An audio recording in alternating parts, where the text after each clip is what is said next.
So Lindsay asked me a few minutes ago, she said, "What is your target goal weight by Memorial Day?"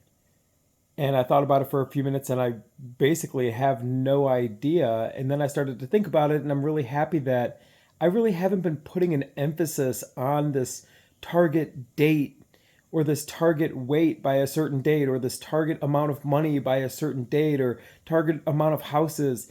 It's never worked for me to set goals like that because it sets this like timeline, and then even if you hit the target and hit the timeline, it feels like for me, it feels like this finish line, and then my brain starts to justify bad behavior, and I go right back. I go right back to old behavior because it's like, well, I completed the challenge. I completed the 90-day thing. So, where I'm at right now for the first time in my life, and it's serving me extremely well, is just focused on today. It is truly a one day at a time kind of thing. And I am taking daily habits in the most important aspects of my life, health being one, business being another, my relationship being another, and my mindset and my skill set being another. Working on myself every single day. And I'm just focused on that. That's my goal. I'm not thinking about Memorial Day. I'm not thinking about a New Year's resolution. I'm not thinking about some target 90-day challenge. I'm thinking about today. And I'm thinking about looking myself in the mirror every single day and knowing, did I do good today? Is there more that I could have done? And if there is more that I could have done, that, in my opinion, it creates karmic debt, meaning our higher self, which is pulling us forward and wanting us to be more, our higher self knows when we could have done more but didn't. And then there's a little bit undertone and element of shame and a little bit undertone of regret.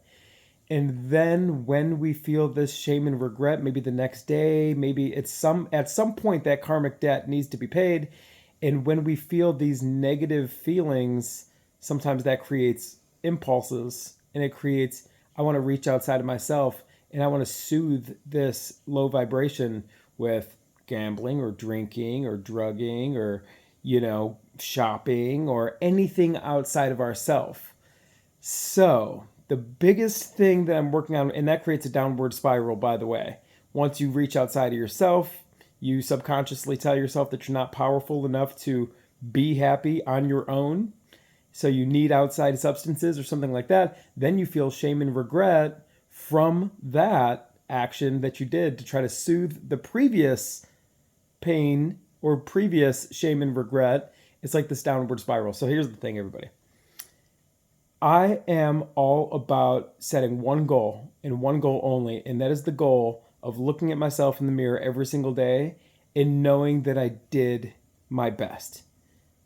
Straight up. This is the first time in my life I've ever done this type of mentality, this type of lifestyle. And a lot of this goes back, and this is, for another video. I made a pact. You've heard about somebody who sells their soul to the devil? Well, I got the opposite. I made a pact with the infinite source, aka God, when I was going through a lot of craziness. And I said, if you can get me through this, a lot of it had to do with the hospital stuff we were going through and then some other personal challenges. I said, if you can get me through this, I will be the best version of myself. I will shine bright and I will make a positive impact to everybody around me. And that is my goal. That is the thing that I'm doing all this for. So instead of setting a goal, like what is my ideal weight by this date and how much money do I want to make by this day, let's just commit to the daily actions, straight up. Daily actions in the most important parts of our life, which is our relationships and our health and our business, and then our spirituality or our mindset. But every single day we have to commit to actions and we have to do them and fulfill these commitments every single day. This is what's going to build trust in ourselves. When we build trust, then we're going to start to like ourselves. When we start to like ourselves, we start to love ourselves. When we increase our self-worth, we increase our net worth, right? It is truly a self-worth game that we are playing here. The two most powerful words in the English language are I am. Whatever comes after that is truly what you are creating. I'm not here to get too hokey with you, but it's going to affect every single decision that you make. It's going to affect every conversation. It's going to affect your vibe.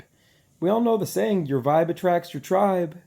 We all know the saying, check your vibe. Well, I get weird vibes. Vibes are real. The vibrations are real. And your vibe is absolutely influenced by whatever you say after the words I am. Right? And you can fake it, but I don't even believe in the whole fake it till you make it. Like, oh yeah, I'm a happy, rich, powerful, and healthy guy. You could say that, but if you don't really believe it in your heart, it's not going to affect your vibe. We manifest or we attract and we create what we really are, not just what we say and what we think and, put rose-colored lenses on and I'm going to see the world as a rosy place, but deep down you just don't love yourself. You're going to create, that is your vibe. That's what's going to affect your actions and ultimately your results. So let's try to avoid setting these deadline goals that kind of have a finite thing where it's like, well, this is it, this is my goal, and what happens if you achieve it? Well, you go right back to your old ways. Oh, I did it. Then you could always have that in your brain, like, yeah, I did it that one time. I completed the challenge. Let's just commit to the daily action. This, I believe, is making a very positive difference in my life. Wanted to share that with you as I continue to experience breakthroughs. I look forward to continuing to share. And please continue sharing stuff with me. I've gotten more DMs probably in the last couple months than ever before. A lot of cool conversations going on. So take care of yourself. Take care of each other.